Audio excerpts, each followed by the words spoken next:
Dawa på norsk.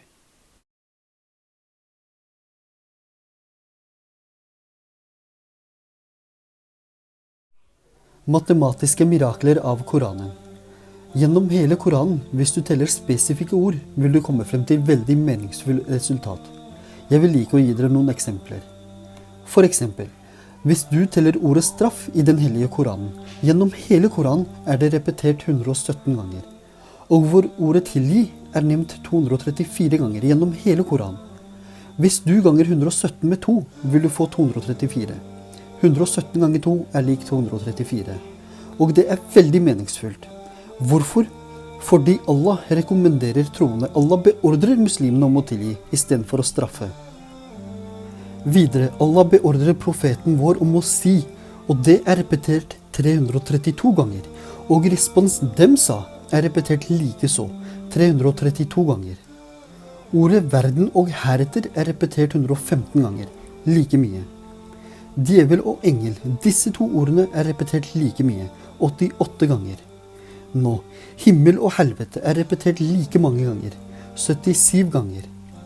Zakah, donasjon, finansiell donasjon som muslimer skal gi til de fattige, det er repetert 32 ganger. Og baraka, velsignelse som man får ved å gi zakah, er repetert 32 ganger. Den begge er repetert like mye, som igjen er veldig meningsfullt. Nå, sommer, varme og vinter, kulde er repetert 5 ganger, like mye. Rikdom og fattigdom som er veldig interessant.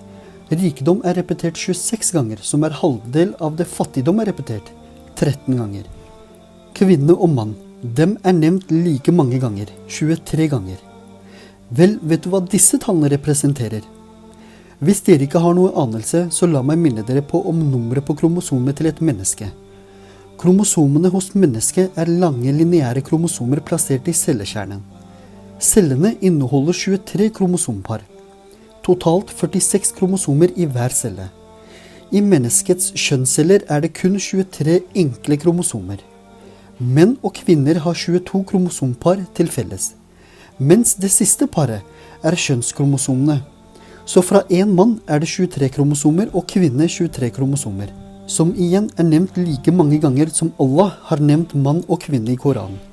Og dupliserer du det tallet, får du 46 som er totalt kromosomet i hver celle hos et menneske. Og nå til slutt vil jeg gi dere meningen av ordene land og hav. Land er repetert 13 ganger, og hav er repetert 32 ganger.